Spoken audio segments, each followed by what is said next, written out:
Okay, guys, thank you for joining in. Just gonna set up a little bit this way, that way. The Instagram live, not ideal, but that's fine. All right. So, today is Friday, and the discussion will be about what's happening tomorrow, as well as what the government announced today. The thing that the most important one to understand is, hey guys, hey Philip, hey Phil, hey Vic, Chad, people are jumping on, that's great, thank you. So today was, I listened to Trudeau's briefing. Again, I've been listening to these guys now for close to 3 months now, and it's getting a little bit too much in terms of, like, it's all the same, like the agenda is not changing. They said to push the World Health Organization agenda without really analyzing all the new data that's coming out. They're not really interested to change the course. In fact, they actually, tying up even more all the regulations. Again, guys, if you really remember, this whole thing started with, we need to flatten the curve, right? We need to flatten the curve. We need to, we need to protect the risk population. Wasn't even said. We just said, we need to basically lock at home so we can make sure that our hospitals are not overwhelmed, right? And Canadians are great. Canadians are great in terms of caring about other people. Canadians are known around the world being one of the most friendly people in the world. So, like, we get it. Okay, fine. So you want us to stay at home for 2 weeks, and we want to make sure there's no spike in cases, and we'll have enough hospital capacity to manage all this stuff. Like, that's fine. So everyone followed the rules, right? And that's it. But I mean, it's been 2 months, not 2 weeks. It's been 2 months. So when exactly did we change from we need to flatten the curve to we need to create a cure? We need to create a solution for this permanent. Otherwise, we're not going back to normal. But unfortunately, that was the plan from the beginning. But if they would have told us from the beginning, we're going to lock you down and you're not going to be allowed to leave until we let you, and it's going to be months and months ahead, nobody would have followed the rules. So the government is smart. The government was only going to tell you just for you to follow the rules. And then obviously they have a heavy brainwash propaganda going on to make sure that people can follow those rules. So that's happening as well.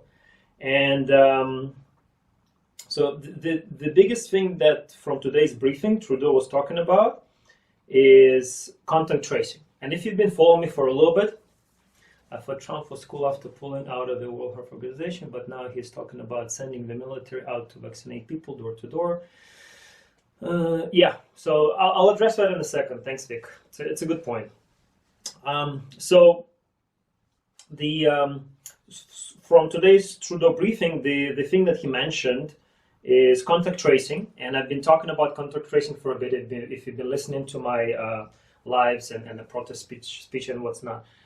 Contact tracing is a marketing term to make it look better than it actually is, because in fact contact tracing is actual surveillance, and it's monitoring people, and it's enforcing regulations onto people and actually selecting specific group. So comparison to, for example, in Nazi Germany, they isolated specific ethnic group, or the Jewish people, right? Now what we're going to be doing is we're going to be isolating people who have this virus, who've been tested positive for this virus. And that's the new way of isolating specific demographic, right? You have to understand, when I posted a picture of the police officer on one side from UK and the Nazi SS officer from Nazi Germany, it doesn't mean that it's exactly what happened back in the World War II. Like, it's not going to be exactly the same scenario. However, if you actually pay attention to all the signs and you pay attention to what's been happening step by step, it's a really straightforward playbook that they've been implementing, and it's a step-by-step approach to censor, to have a specific propaganda and all that stuff. So we've been following all those rules like step by step. So contact tracing is surveillance. It's making sure that they can isolate specific group of the population, whether they have a virus, we don't have a virus. Again, if you follow my page, there have enough been discussion that the tests are not definitely something to follow because they have false positive tests. The tests themselves become contaminated, so you actually can be infected with the virus when you try to get tested for this virus. But it's all part of the same agenda. So I made a post on my page. You can look at. So first of all, Trudeau today mentioned specifically word for word. I'm going to read exactly what he said.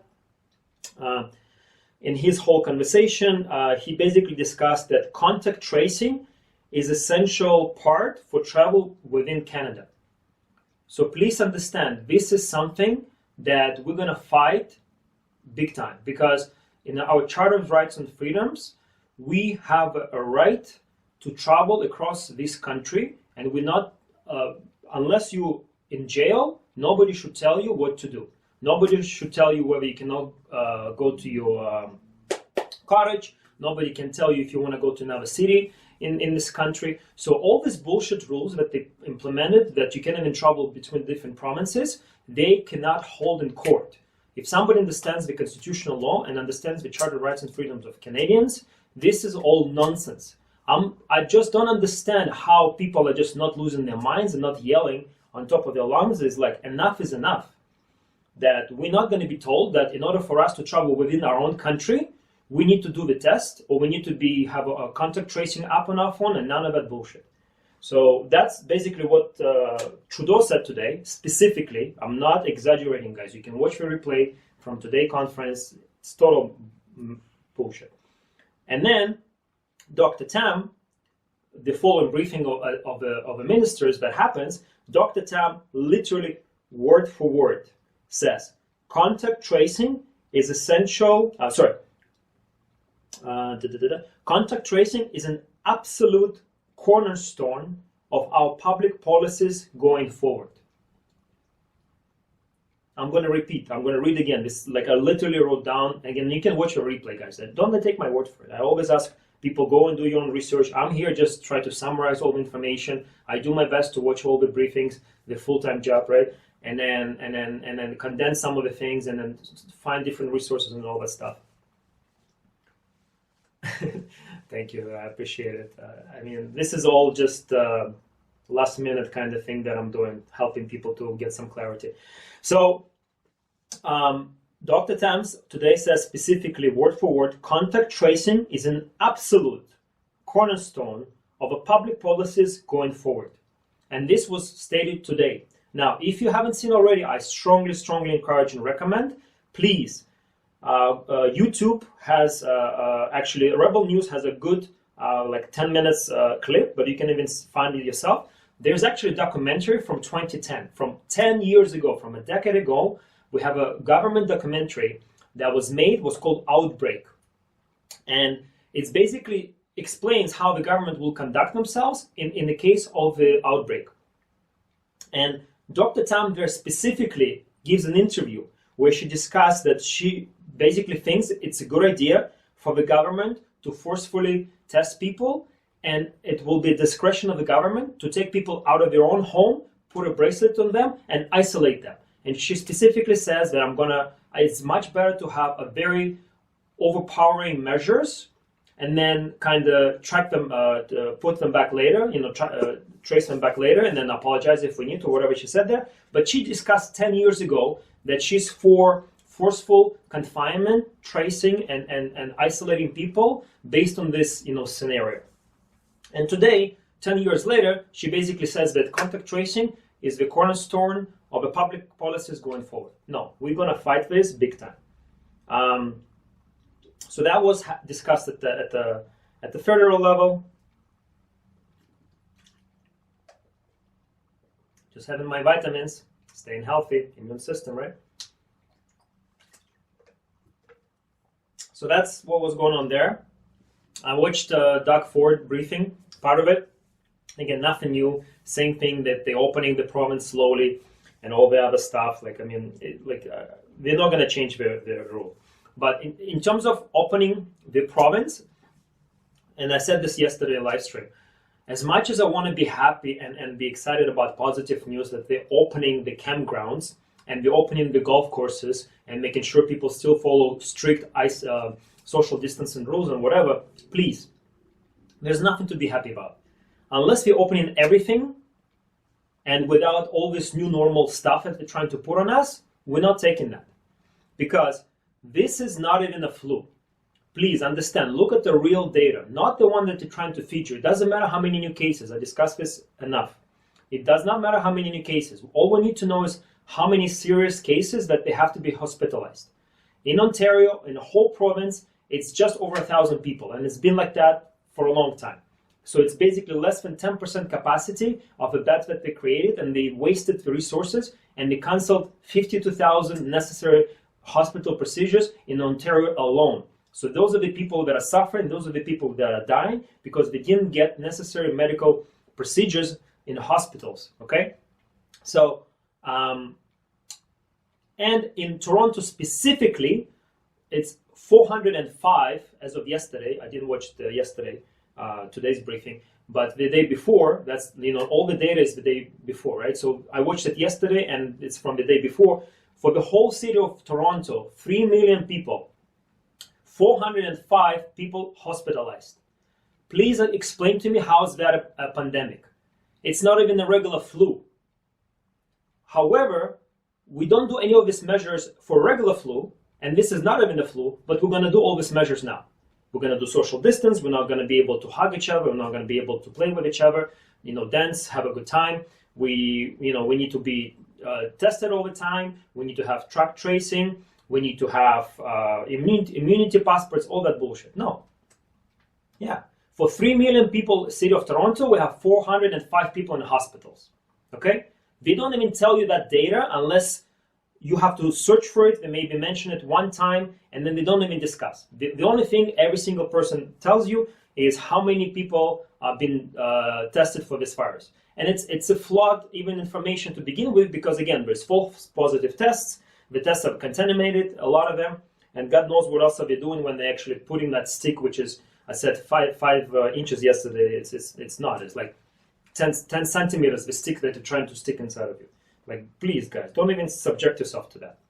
Now, on the conversation of getting tests, I'm already getting a lot of unfortunate news that a lot of offices are not even going to allow people to go back into the office buildings unless they're vaccinated, and they're going to have tests, the measuring temperature, whatever, all that stuff going on. So already there's communication happening to employees that in order for them to even go back to their job, there's going to be rules attached to it, and we cannot allow that. So that severe cannot happen. But I'm even going to fight the masks, mandatory stuff that people are going to be exposed to. I said that yesterday that I worked in the restaurants for over 10 years as a server, bartender, running around for 10, 12-hour shift and wearing a mask, people will be dying. There's already unfortunate coming out information that people actually dying from wearing a mask outside. They're doing exercises. Like it's total nonsense what's happening there. Sorry, guys, I'm just going to interrupt my Instagram. Follow me on Facebook, guys. Sorry, I didn't charge this phone too much. So follow me on Facebook. I'm going to continue there. If you don't, my link is in my Instagram profile, the link to my Facebook. And the account is open, so you don't even have to have a Facebook account. Okay, so I'm just going to end this. Share to your story. I'm going to have another sip. Thanks, Sarah. Yeah. So again, I discussed this before. There are a few outcasts that are outcasts from the Bill Gates payroll. Basically, please understand, any government, any scientist that goes against World Health Organization mandate, those people are not getting paid by Bill Gates. It's like literally, it's black and white like that. Anyone that pushes against the agenda and immediately discredited by the media, those people are not getting paid by Bill Gates, and that's why they're actually going against this agenda. It's like, it's so obvious, like a child will get it.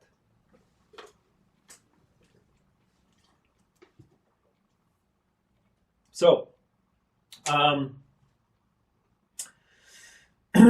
so on the conversation of masks, I posted a really cool PDF, scientific peer-reviewed study that specifically explains not that how masks are actually don't work, is how unhealthy they are for people, right? So you can go to my page and find that, and if you can always send me a message and I'll send it to you.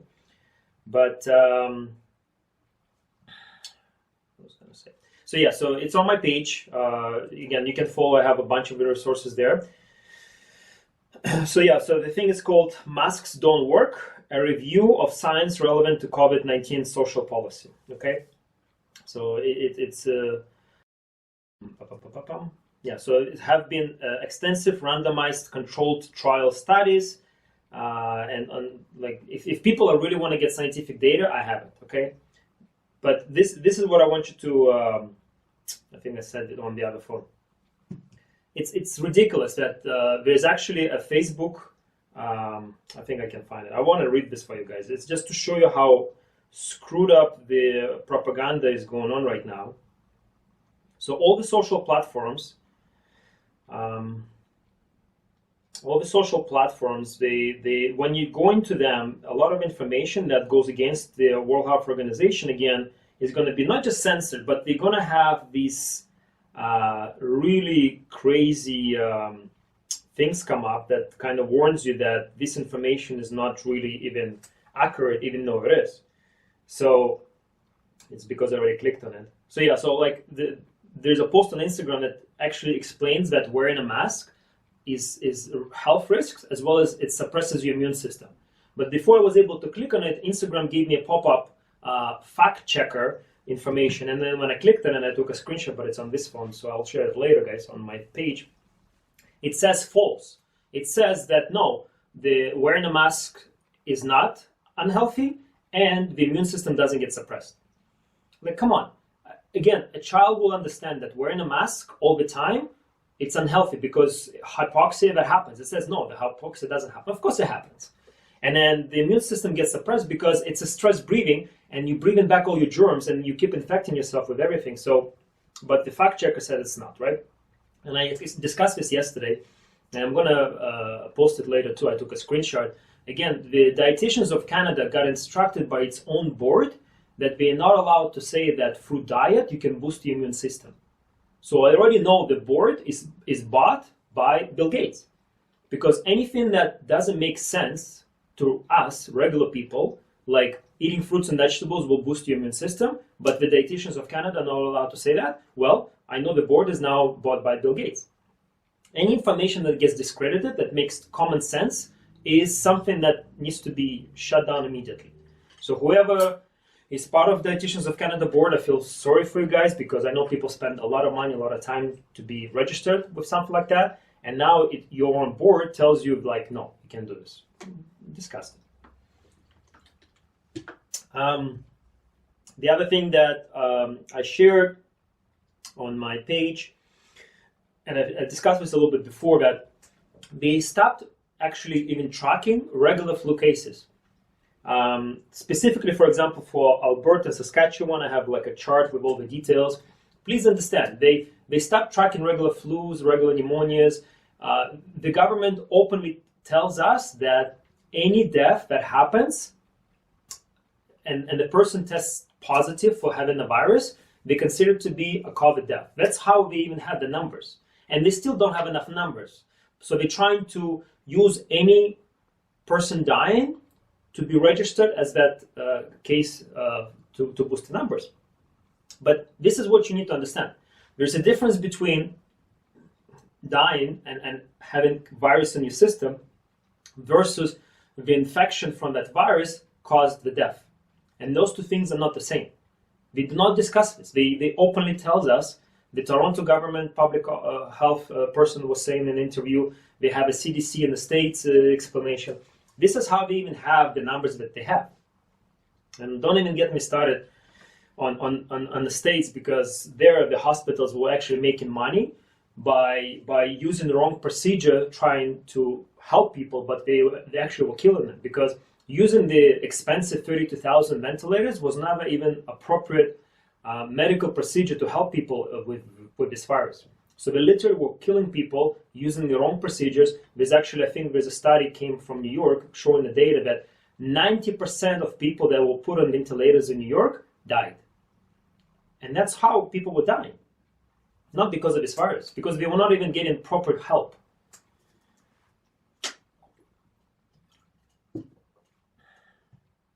So, Vic mentioned in the beginning that Trump right now is, and I actually watched a little bit of the press conference today. They have a whole new term. I forgot to write it down. So like they had a desert storm. Hey, how's it going, brother? So they had a desert storm for the war in Iraq. So now they even created a new term for this immunization, massive immunization in the States. They already have a contract with the Army. They already made a contract for like $150 or $160 million for syringes pre-filled with this vaccine and all that stuff. As a nutritionist, the only way to optimize your immune system is by consuming a healthy diet. Immunity is a part of a healthy gut, which is fed by fiber, aka healthy food. Yeah, no, I mean, like this stuff is common sense to us, but you know, our experts, the public health officers, experts, they don't think that, right? They just get some better lighting here. Yeah, so our health experts tells us otherwise, right? That, but on that conversation, actually, thank you for bringing that up. So this is actually something important that I want to discuss too, why we really have to fight this whole new normal stuff with wearing the masks, wearing gloves, not be able to touch everything, constantly washing your hands and stuff like that. The government agenda is basically to create plastic society. What I mean by that, there's a movie, I think John Travolta was in it, is called Plastic Boy, right? Or Bubble Boy, whatever. And it's basically, I don't think I watched the movie, but I know what it's about. It's about a person that has immunity deficiency, and that's why they have to live in a plastic bubble, because they can't be even exposed to the outside world, because everything will attack them. And everything actually can be that dangerous and deadly because they don't have a strong immune system. And they have to live in this plastic bubble. Well, this is what exactly the agenda of World Health Organization is, to create immune-suppressed society and force people to live in a plastic society, so then they can be even exposed to the outside world, to outside germs, and then constantly test and strengthen your immune system, because this is exactly how our immune system gets stronger. It's by constant exposure. If we don't have constant exposure, our immune system diminishes in strength drastically. So in fact, washing all hands all the time is not necessarily a good idea. Yeah, like, trust me, I take a shower sometimes 2-3 times a day, but the point is the point. I'm also out, I'm touching things, I want to be exposed to things. I never wear gloves unless I maybe cook with garlic or whatever, right? Like, I just don't want to. I want to be with my hands, because this is important for your skin to be exposed, because then your immune system gets tested all the time. And this is why our children have to come and play together, because our children need that exposure. And like, I don't even want to go into discussing the concentration camps that they're trying to implement now in our schools and daycares. It's why I'm doing this. I'm not doing this for me. I'm doing this for future generation, for children, that this is the new normal for them. No, I refuse and I resist. And I know a lot of people are on the same page here. So, yeah, so basically that's what they're doing. They're creating immune suppression. They not allowing people to socialize, because that's a huge part of being a healthy person, is to have a social aspect of life. So they're taking that away from us. They forcing us to wear masks and gloves all the time for our protection, which is total nonsense. And then they forcing us to wear the masks. So again, we're breathing our own germs back into us, and we don't have a proper oxygen coming into our lungs and our brain, and that's how they're making us sicker. And what happens also for us, if we're not exposed to viruses, when we actually finally will be able to go out and we're going to be exposed to something, we're going to get really sick. And that's actually what happens. Registered dietitian, I left the clinic 2 years after post-grad to practice more religious medicine for this medicine. Yeah, no, 100%. So tomorrow we have an amazing day. I'm super excited. I'm very happy to connect with a lot of new people within the last month, even last week, in the last few days. I'm constantly out there trying to connect with new people, making comments on different posts, adding different people and all that stuff. So I have people coming from far, far outside of Toronto. Whoever's in Toronto, guys, you definitely have to show up. We have people coming from like 2-3 hours away. Tomorrow is going to be a beautiful sunny day. I think it's a huge sign that we, between all this rainstorm today, and I think there's a good amount of rain on Sunday. Saturday is actually a beautiful day for us to be in Toronto. I look forward to Saturdays, and I mentioned this to a few people, and they really connected to that. Like, to me, Saturday right now, it's a celebration day. Like, I dress up, I want to make sure I'm happy, I'm like, shave, whatever. Like, I want to be like, I'm going out. I'm going out to a party. I'm going out to a party to be with people. Like, I love people, I want to be with people, and I know people are starving for that. There's a huge void for people to have human connection. And this is what Saturday is for me, is to be with people, to have children running around and just be humans like we're supposed to. And that's why I pushed, and I'm happy I have a lot of support, and I think we have a good amount of people coming with children, because I want to create normal life for our children. They're not allowed to play in the playgrounds anymore. Screw that. They're going to play around tomorrow. We, trying to organize as much as we can, and within the context of a protest again. It's not ideal setup, but we'll do our best. And some kids, for sure, like, they miss the birthday parties and they want to have a celebration with children. Again, like my son, I don't have him right now, which is, don't want to get into that right now. But like, he asked me even like 2 weeks ago, like, I don't want to play with adults. He's 4 years old. I'm like, I want to play with kids. I'm like, yeah, I get it. Like, a 4-year-old understand that a 4-year-old should have kids exposure. But obviously our experts don't get that. But they do. Like, everything is premeditated. Please understand that. It's not like they don't understand. They understand exactly what we're doing. They are crystal clear between every single step that they're doing. It's all specifically designed to create what they're trying to create with us. And on the concept of schools and daycares, and again, if you haven't seen it, I strongly recommend. It's really tough video to watch, but do it so you'll know why we're doing this. When they have director of school in Quebec explaining how the new rules, the new norm will be happening in schools and daycares, it's a concentration camp. It's literally like the kids will be lined up on the dots, on the lines. They have to wash their hands, sanitizers. They can socialize. The teachers can even approach your children without a mask and gloves. And I already have pictures from outside of Canada, from France, from Israel. Like kids are standing like this, so they can have the space between each other. And they have squares painted on the ground, and the kids just sitting in the little squares separated. And the teachers walk around in masks and gloves. Like, what the hell is that? So that's why we're doing this. So like, we're not allowing this to happen at all. And having kids tomorrow running around, hugging each other, playing around, like, we'll make the best we can. We have some gifts, people donated money, like, the community is coming together. So tomorrow is a celebration of life, okay? Celebration of life, dress up, look good, feel good, be with good people, happy, positive people. We'll have a kids event. I also want to organize a prayer. I have some people on my chat, and reach out to me if you're not on my chat. I want to have, a part of the protest tomorrow. Everyone comes in prayer. It doesn't matter your religion. It doesn't matter even if you're not religion. Just being in community of people and celebrating humanity at all the aspects. That's what we're doing tomorrow. And everyone's going on Facebook live, everyone, and broadcasting live that in Toronto, we had at least 400 or 500 people last time when we had a snowstorm. I'm excited to see, 1,000 people tomorrow. And hopefully 100 kids running around. It will just melt my heart. And everyone broadcasting that, not just for our country, for the whole world, because this is our responsibility. And I said that yesterday, and it's pretty emotional. Like, it's our responsibility in Canada to show the world that we can have a normal life again.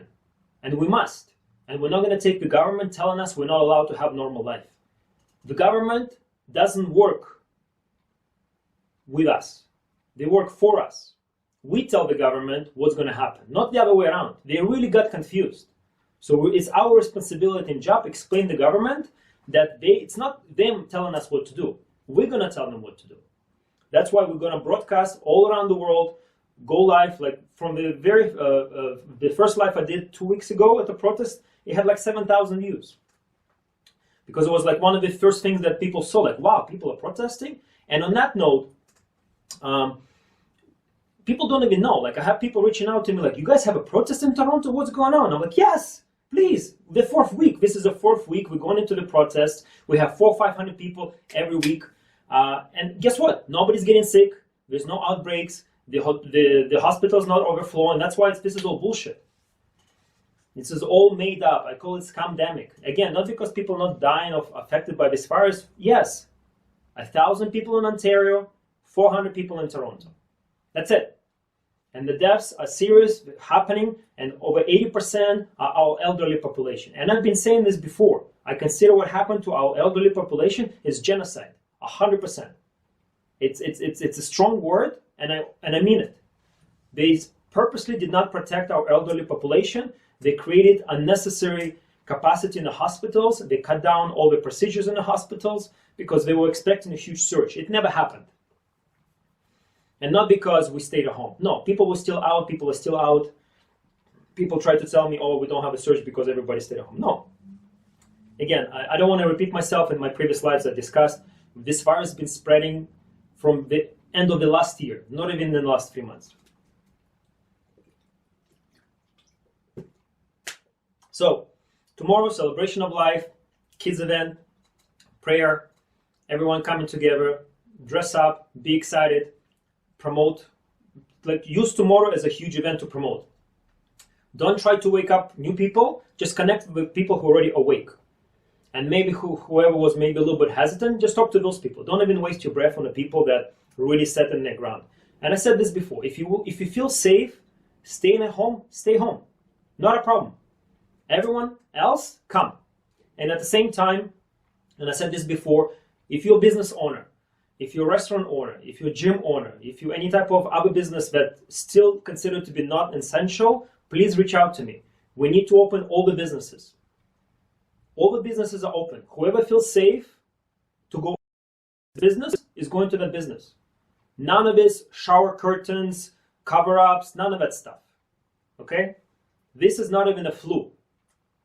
That's why the measures, everything that's been told to us is not applicable at all. This is not a black plague. Okay? Everybody's together and nobody's getting sick. And whoever is the risk population, please protect yourself. 100%.